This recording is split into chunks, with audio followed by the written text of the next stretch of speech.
we need to change about it? What do we need to remove? Any of that kind of stuff. I'm going to try to go underneath the hood, tell you all a little bit about that. If I move fast or skip something, I will be available. I'm also on the panel afterwards. You can come grab me and have a talk. But let's get started. You will also hear me sometimes refer to something that I'll call the depot. That's fancy development term, just basically for everything that's in the game. And for the purposes of this talk, it'll be everything that's about a tank. So you'll see the tuning, numbers, a lot of fun XML spreadsheets. You'll see all of the awesome art information, such as the materials, the textures, the models, the collision.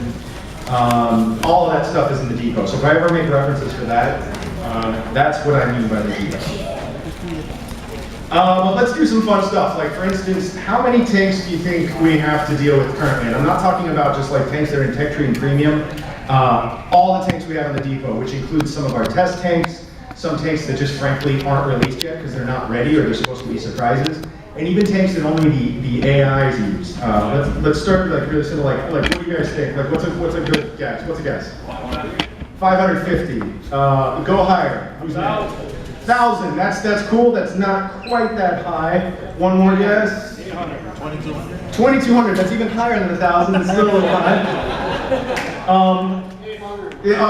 I heard 800, but the answer is 641. There's actually right now 641 tanks in the game. That is a lot of tanks, but like it's not just about tanks, right? Each one of those tanks is not just a monolithic thing that we go, oh, here, play with this.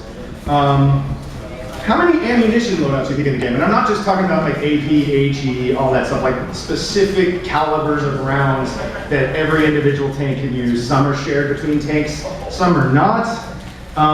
What's a good guess? Who's got a guess on this one? About 100. About 100? 400. You might want to think a little higher than 100. 100's the first guess. Over there. 1,200?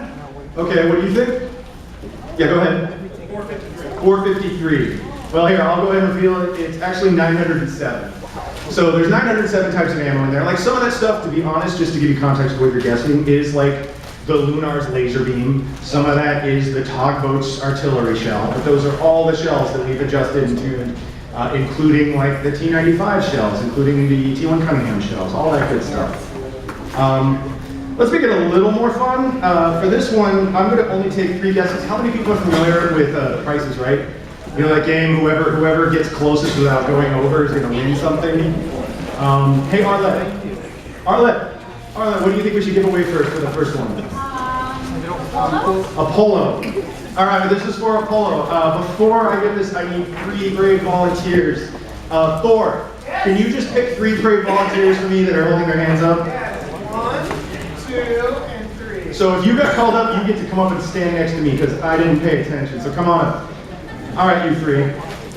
All right, you guys all know what packages in World of Tanks console are? Okay, so packages, for everyone who doesn't know or does know, as a refresher, are the collection of modules that make up each individual build of the tank. Without going over, and you only get 1 guess before I reveal, about how many total packages do you think are in the game? You go first. 2,500. So we have 2,500, 3,000, 1. You have played The Price is Right. That's price. 3,424. Did you say 3,000? All right, there we go.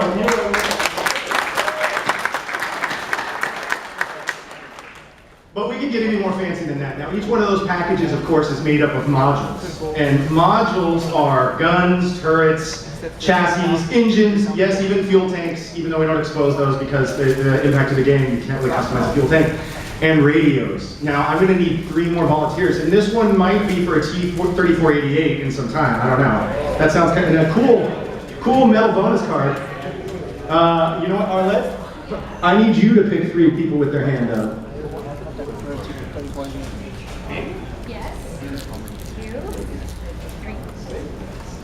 Number 2's confused, I think. Who's number 2? Okay, number 2. All right.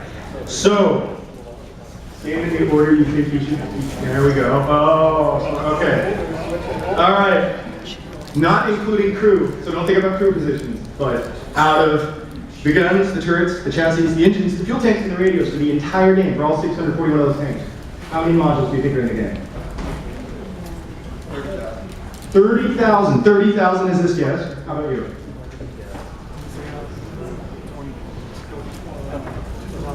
2,500. 30K, 2,500, 7,000. So 30K, 2,500, 7,000. The answer is 4,043, which means you win a T-3488 some time. Thanks, everybody. Thanks for watching there.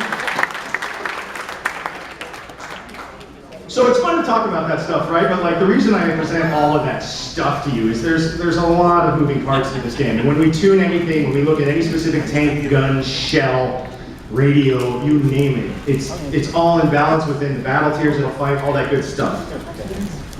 So making tanks. Let's get to the meat of this stuff, huh? Where does a tank come from? In general, in World of Tanks console, your tank is going to come from one of these sources. It's either going to be an inherited tank.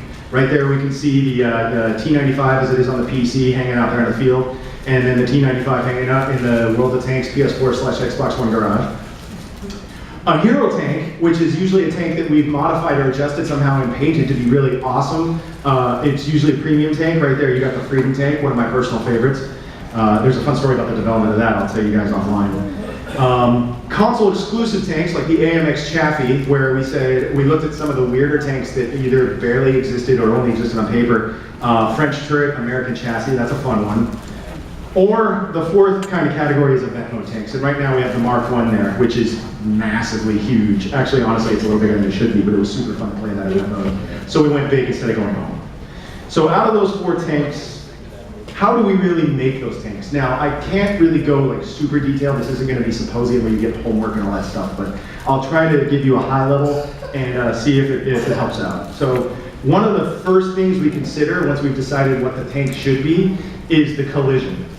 And why does the collision matter? Obviously, it impacts a ton of balance stuff as well as aesthetic stuff in terms of your armor normalization. Wow, hard to speak. Armor normalization, how the tank looks, and especially for the Xbox environment where we have the Xbox 360. Who plays in the Xbox 360 still? Anybody? Yeah. Awesome. Yes. Yeah. So 360, when you're playing the Xbox One guys, even though the Xbox One guy has HD enhanced assets, which I'll talk about in a sec, like this collision is paramount to be identical because it's unfair to either have a hole in one of the two consoles or a piece of armor that is not in one of the other consoles, because then it just gets unfair. You get all sorts of out-of-sync issues. It's terrible. So the collision is really paramount once we've decided what kind of tank we're building. And just more about the collision, there's the modules for the T95. I was telling somebody, I forgot who, that like I just picked the T95 as kind of my touchstone for this talk because it's big, it's got a giant gun, it's American, why not, right?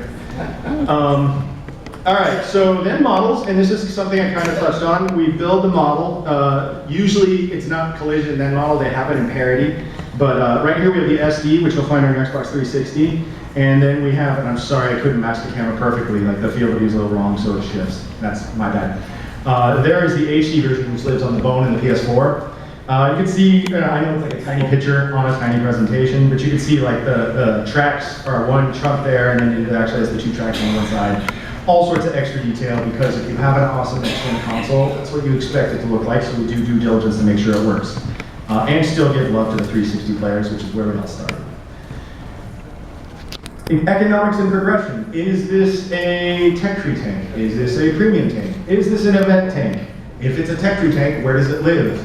How much should it earn? How long should it take to grind to it? How long should it take to elite it? How long should it get its children? In this case, one in the tier 10. All that really matters, and what you're kind of seeing here, and I know that's impossible to read, don't worry, it's really exciting, it's XML, I know. But like right there, you're looking at what the T95 looks like to the list of US tanks to the game, which shows like how much it costs, what tier it is, all of the special equipment that it can use. Equipment, some of it is ubiquitous to find in the equipment itself of I belong to the entire US nation, or I belong to all TVs of the French, whatever. You can also set specific stuff up here as you need to. Then here, this is also the T95's package view, which is where we define the name of the package, what modules are included with the package, what dependencies it has, and what it unlocks once you have this package. So if you research package 1, this one goes to package 2 goes to package 3, and the tier 10. Package 3 is just extra awesome stuff if you want to relieve the sucker. Then we pick out, based on the balance or whatever, if this is especially important if it's a custom tank, but we also have a bunch of reference of existing modules for inherited tanks or tanks that are already in our ecosystem. What modules should it use? What variants of existing modules should it use within its job, in this case, a tank destroyer, try not to be seen and try to alpha people, and set that up all okay. This is kind of just a tiny slice of just reams of data of all of the different values that are in the game. I think these guns are super low tier. I just picked something out of my Excel, so forgive me if that's not the T95 specific guns. Not my intent, just kind of show you a piece of the puzzle. Then we play test the heck out of it. There's a T95 doing his job, or failing at his job, as the case may be, as we iterate on it. We collect all sorts of data. We do a little bit of, or actually quite a bit of subjective of, did that feel good, did it look good? But like, you can't rely on that because of 600 plus tanks and thousands of modules. You also have to do analytics and statistics to make sure it's achieving its goal. So we look at all that data from our playtest. We actually have some fun math that is different programs that actually run all of the statistics through a formula to see if it's OP or underpowered, which again is not the end game, but allows us to get close because machines do math a heck of a lot better than I do. I don't know about you all. I also did the fancy redactic stuff on this because you're actually looking at a lot of the code that's actually in the game. So I made sure to have somebody blur this out for me and redact it because I know someone's probably videoing it and it's going to freeze frame it and be like, because I would be doing that. But this is, this is showing you, hey, math is occurring. I know that's dumb. Hey, we do programming in math. And that handles a lot of how we get the first tank out the door. That is not a linear process. It's not like step 1 to step 5, ship it. It often gets caught in a lot of loops of keep playtesting, not right, keep playtesting, not right, exposed to super test, really wrong, getting really good feedback, keep going. And then we put it out into the environment whenever it's supposed to go out, according to our release schedule. That was a lot of talk about how we make a tank. The bigger piece of the puzzle, and something that I think is really interesting, and I actually really enjoy, is what the heck happens to this tank once we fired it off and it's in the ecosystem. People start researching and purchasing this thing and start shooting each other with it. Is it doing its job? Is it doing a great job? Is it super OP? Is it nerfed to all hell and back? Is nobody using it? Why aren't they using it? All that good stuff.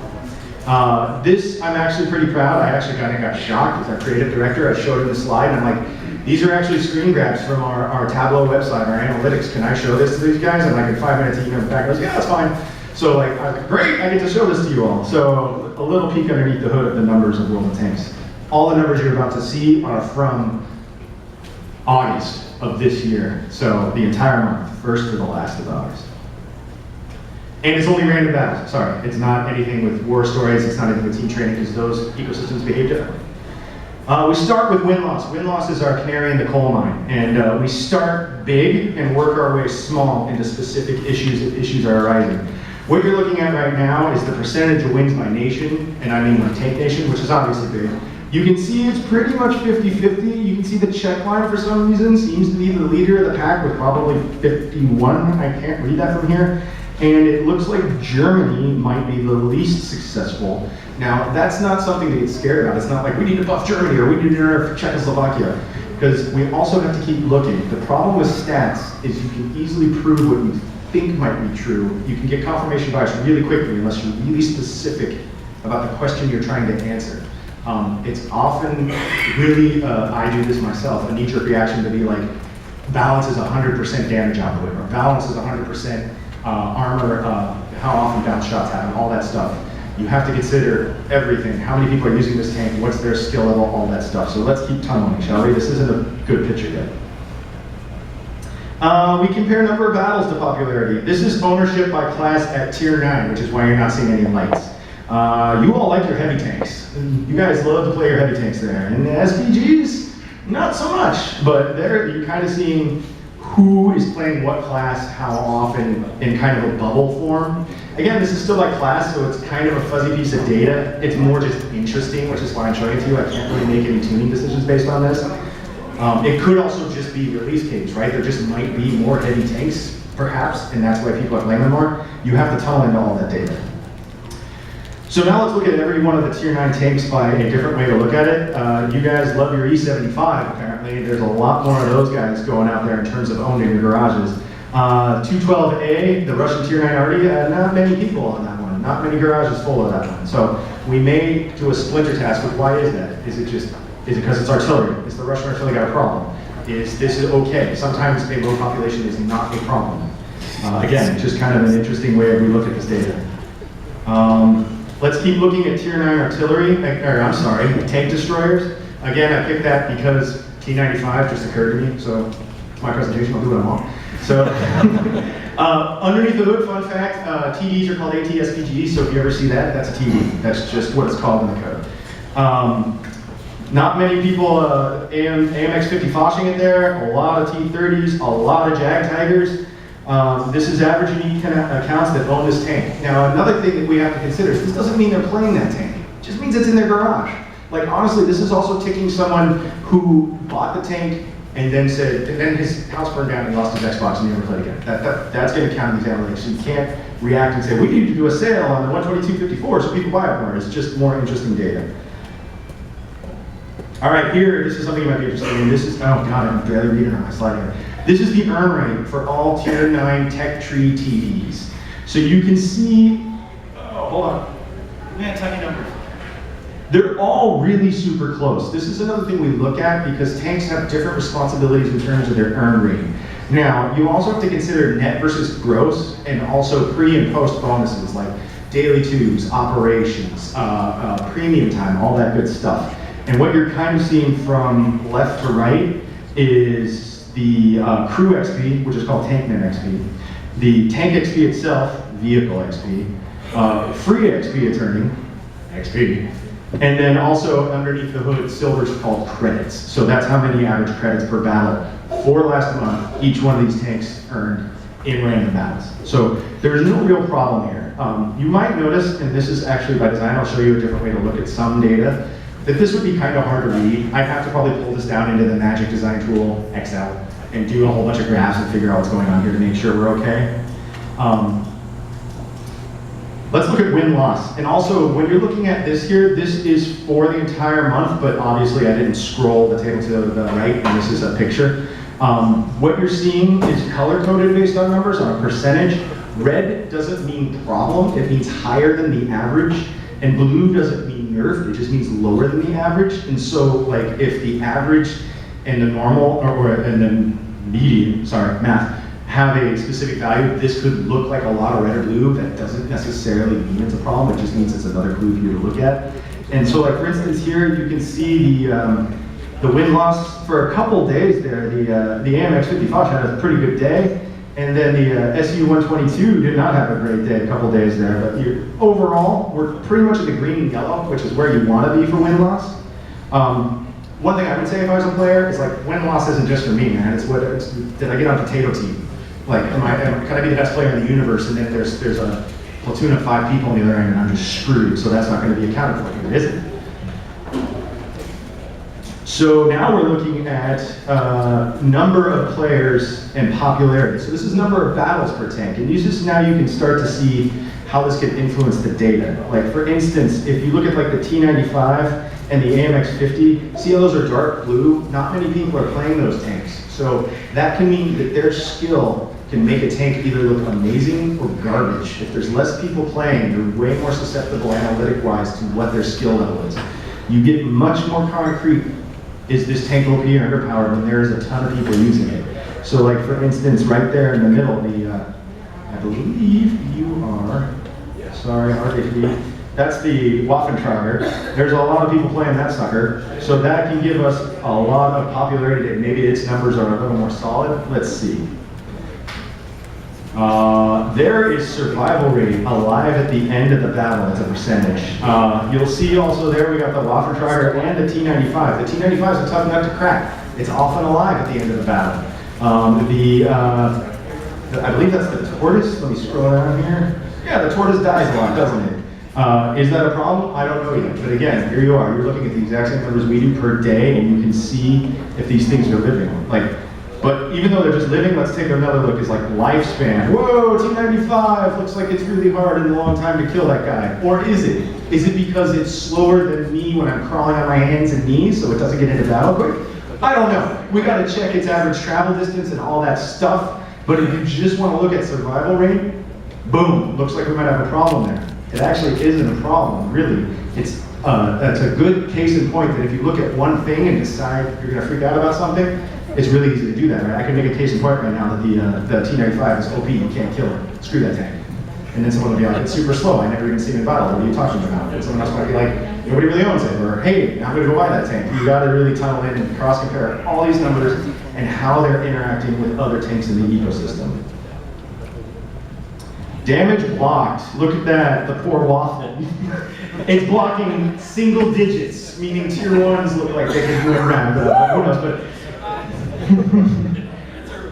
Well, actually, if you look at alive at the end of the battle, it is there. So maybe it's speed, maybe it's killing everybody, but when it gets shot, it gets ruined.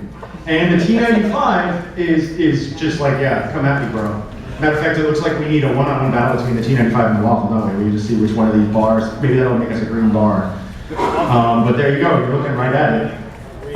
You're also, if you look here at the damage caused per shot that connects and penetrates, this doesn't mean per shot in the game, like this isn't counting whiffs, this isn't counting a shot that bounces.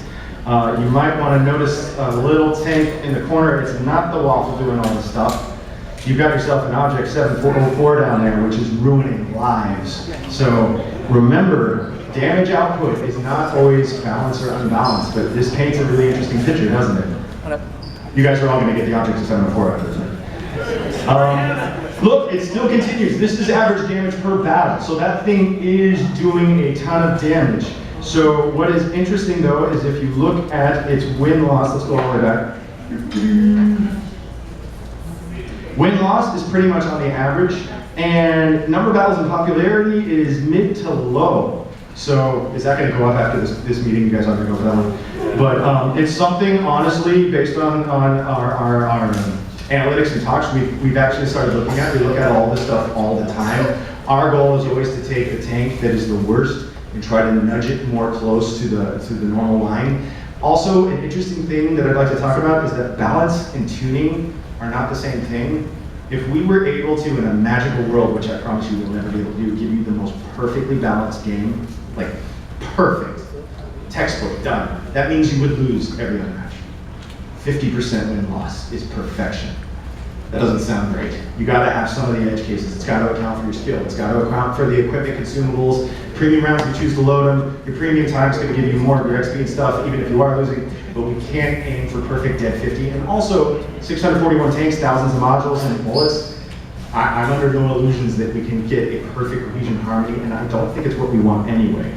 But this is how we try to make sure that any of the outliers get close enough, if that makes sense. I'm talking a lot about skill. I think I gave myself a really nice segue. It was accidental. I'm going to pat myself on the back for that.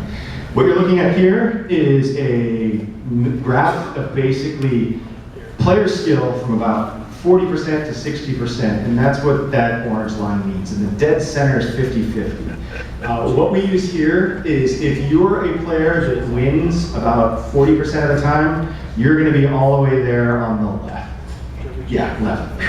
And if you are a player that wins 60% of the time because you're a badass, whatever, you're going to be all the way there on the right. This is a fake tank. This tank does not exist, but imagine this blue line as a tank. What this would mean is if you typically win 40% of the time with this fake tank, it's a tier 25 fake tank, you win about whatever that is, 36% of the time. This tank is not great for you. And if you go all the way to the hardcore, the 60%ers, you're still not being as successful. If this was a real tank, this would be a problem, this would be a nerf tank, because it doesn't matter how good you are, you can't be successful with this tank. Just as an example. Here is a tank, we actually have some tanks like this, where in this same example, if you win 40% of the time, this tank is terrible for you. You win basically 20-25% of the time. Don't get this tank if you're not great at the game. However, if you're a rock star in this tank, because you know enough about the game, you know a lot about armor, where to shoot all your foes or whatever, normally you win 60% of the time, and this one is off the charts. It's probably like 75% of the time. You really want this tank.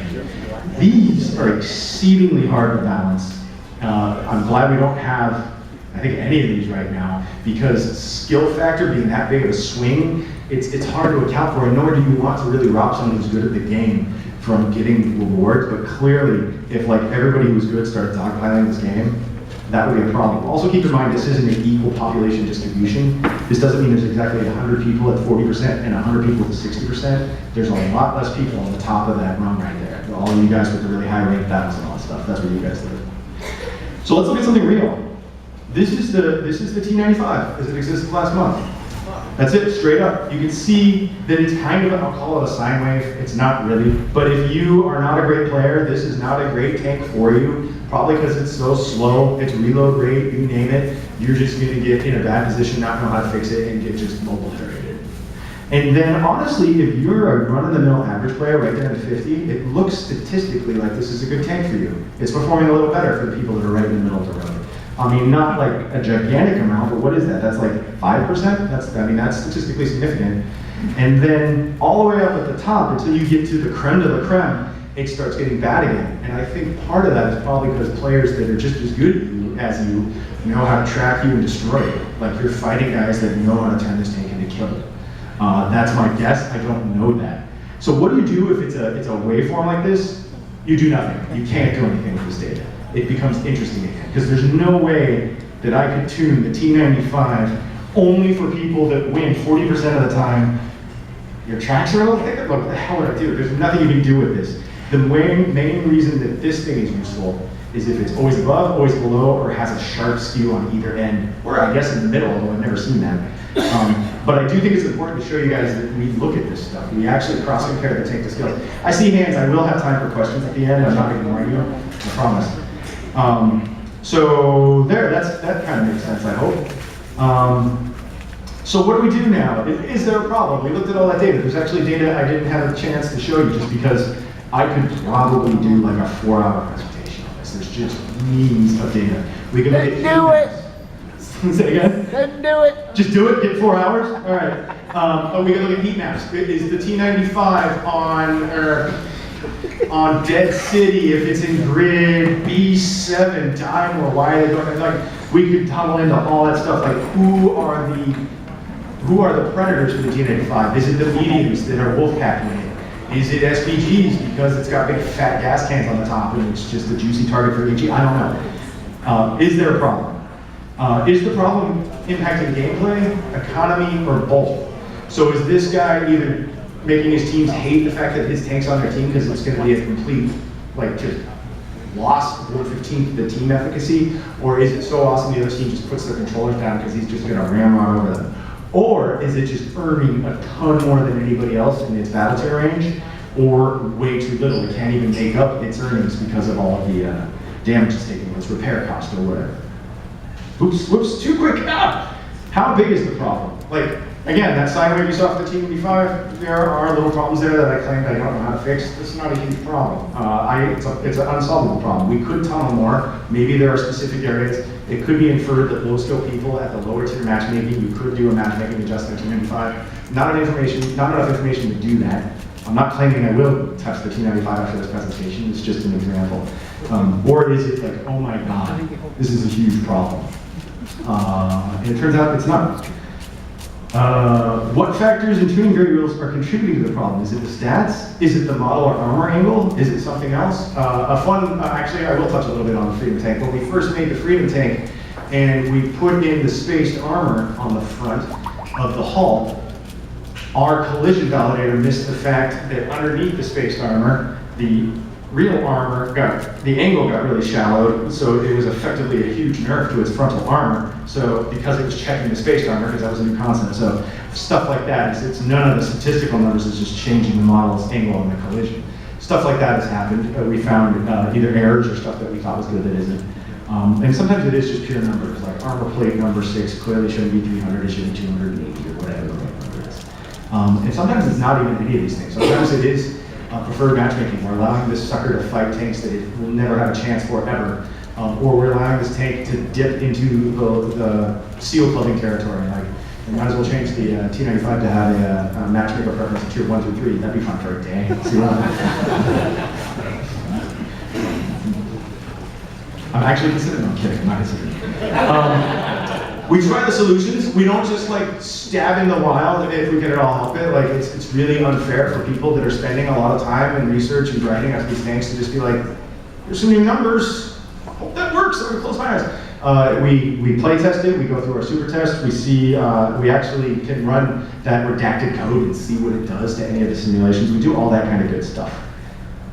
With it, at least I can't speak for all of you. You really want it to be a great thing, and if it just turns out that there's part of it that we need to adjust in the ecosystem, if all of a sudden I said, cutting the horsepower by the T95 by 25% because it's moving too fast. Yeah, I got one thing for that. Like, there would be angry people, like, what are you idiots? And that would be right in that case, like, what the hell would we be doing that? But not as never, but man, it's a last resort. There's nothing feels worse than having something taken away from you. So that was a lot of words. I probably skipped over a lot of stuff. I will open up to questions, but first I just want to thank you all for taking the time to listen to me fly my lips. I hope it was useful.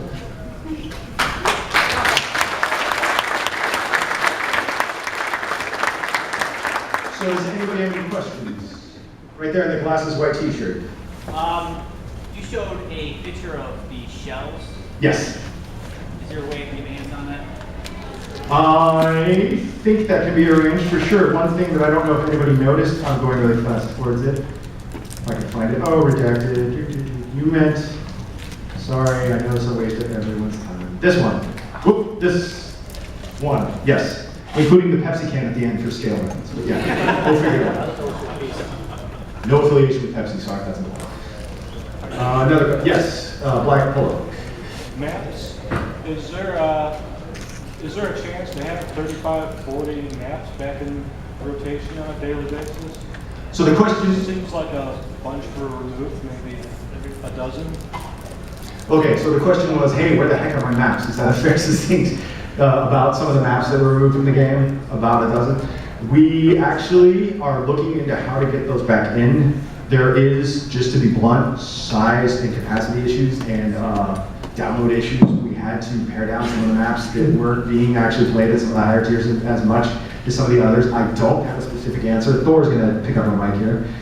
Thor, you want to take the... Oh, no, I don't. Oh, I thought you were going to just grab that question out of my head. Questions, give them a mic. Like honestly, I've been watching the forums and Arlette comes to me and goes, please, can I have another answer for them? They're eating me alive. Like, sorry, Arlette, that's what sometimes I hear. When we can get them back is a terrible answer and is the only answer I have to give you. It is not because we couldn't work on them anymore. It is due to technical difficulties with some of our partners, and we're trying to get all of this stuff back in the game without taking other stuff out. And that's really the only thing I say about it. Thanks for the question. Another question. Behind you, Thor. Directly behind you. Yeah, I was just wondering, you guys keep statistics and you will adjust the stats on tanks. Well, maybe there's nothing wrong with the tank, it's just in the wrong tier. You guys ever figure that out? Or? Yeah, so the question about tier, like maybe it's just fighting enemies that either it has no chance against or that have no chance against it.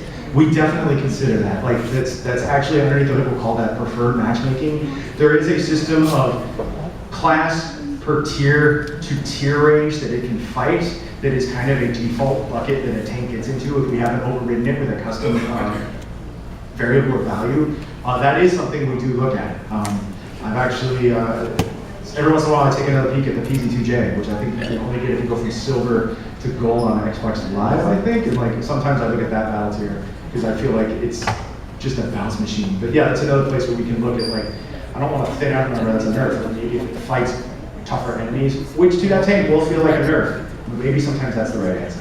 So that is something we consider. Any other hand? Go ahead. Back on the maps, is there any way to provide through your website what maps are active and such like that? You know, I know a lot of people that work on the website would probably work on that. Where is Arlette? She's around here. All right, she's not in the room. Yes, we will look into that. That seems fair. Giving you information seems fair. Over here, I think. Let's battle. Let's battle. Are there any plans to go past the tier 10? Are there any plans to go past tier 10? Nothing has not been talked about. You know what's interesting? I will tell you is in terms of population, there seems to be kind of a bell curve around 5 through 8 where a lot of our population loves to hang. Even people that get up to those tier 10s. Some people, myself included, will be like, yes, I got that whole line. Now I'm going to go back to my tier 8 and do some awesome stuff because I just like whichever tier 8 I want to play in. So one of the things we need to consider when adding tier 11 and 12 whenever is A, what does that do to tier 10 matchmaking? B, what's the population there? One of the worst things in the world is you get this sweet tier 11 tank and then there's 3 other people that have gotten there and none of them are in the queue. So it's like, oh. And then C, what does that do to our premium ecosystem? Because those stop currently at tier 8. Like, is that another thing we need to consider if we go past tier 10? So there's a lot of considerations there, stuff that has been talked about, nothing that's like an announcement. Okay. Thor is getting them all. All over. Future tank lines like Swedish Line or other things in the PC do at some point in the future. So when do I get new lines? My quick answer to that is there's a round table after this that you probably be interested in.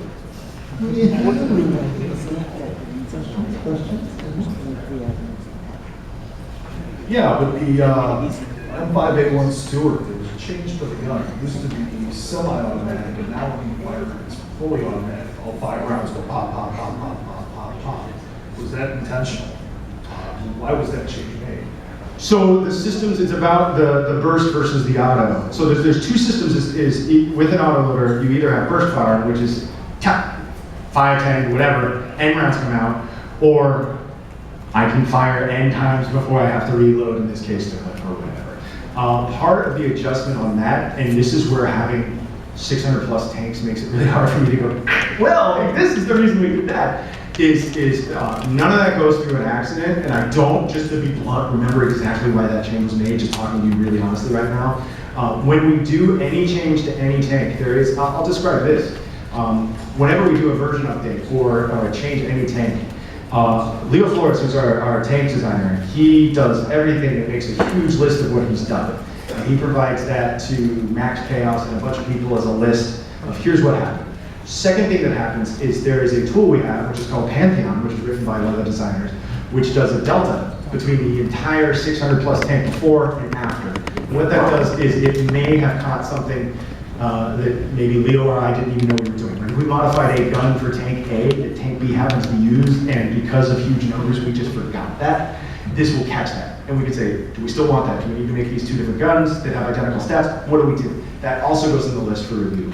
Once all of that's passed and vetted and either reverted or changed or approved, then it goes into super test and we see how things go, and then we release it. So it went through that process. I don't know why off the top of my head, and I'm sorry. And I hope that's at least a little light.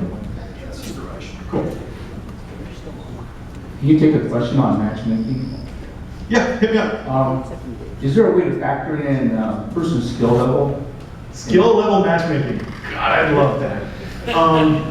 So what the matchmaker is trying to make sure that it can get you into as fair a match as possible within the population of tanks that are currently allowed, and trying to not get you a repeat map for anybody. And so there's a lot of stuff in there, and one of the things that's not bluntly in there is like an ELO or anything like that. We have explored skill-based matchmaking.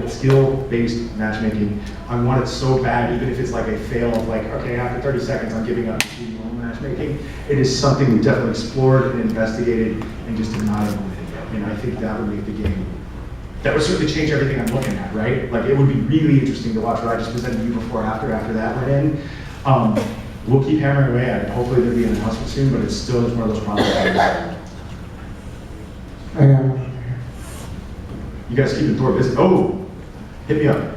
Are you gonna add customizations to like your tank or like bushes or something that you can put on your tank?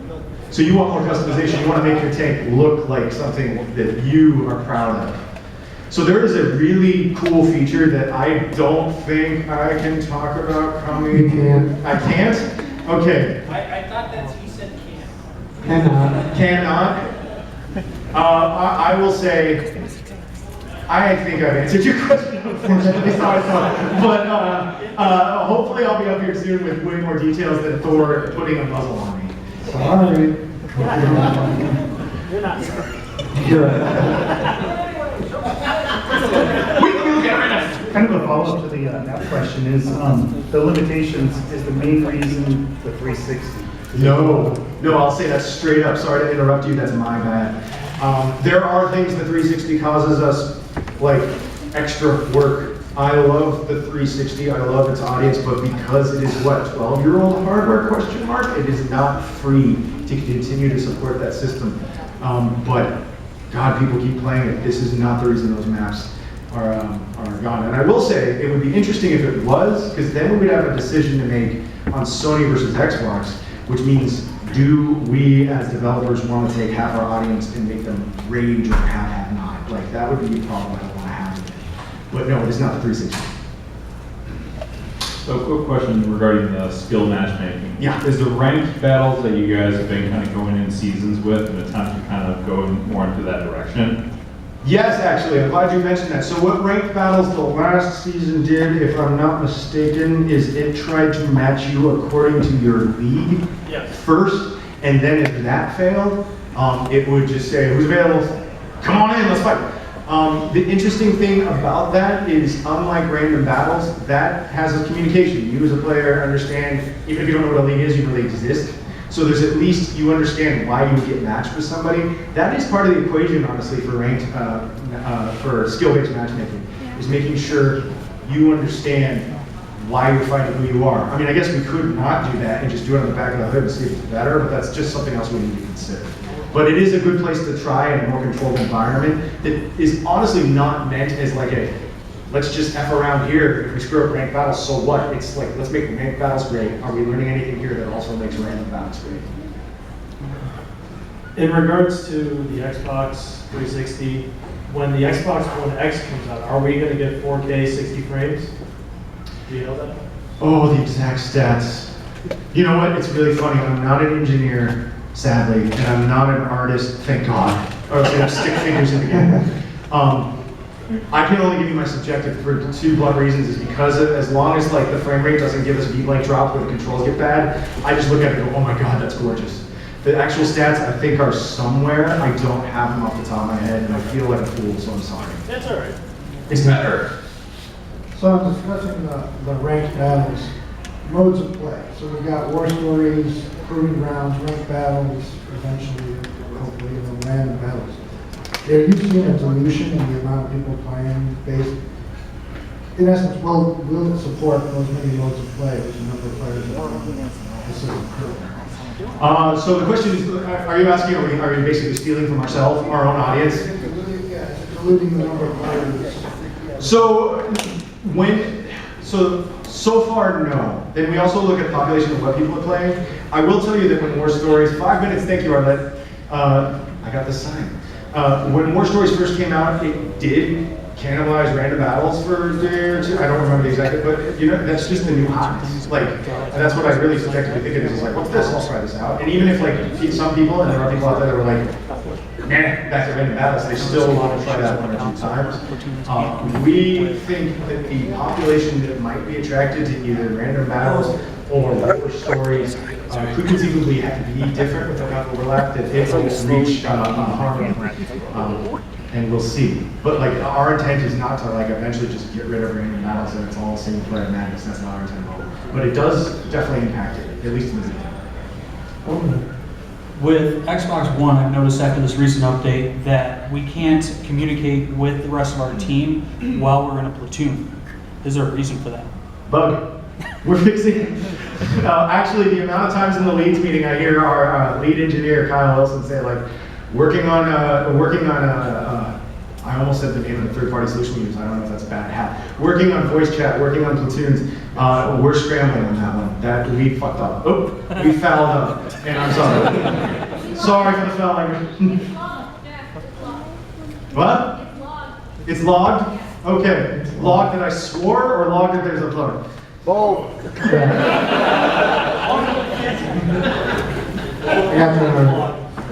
On the topic of balancing issues, there's been a lot of talk on the forums about 2 categories in particular, the Hesh Star and self-propelled guns.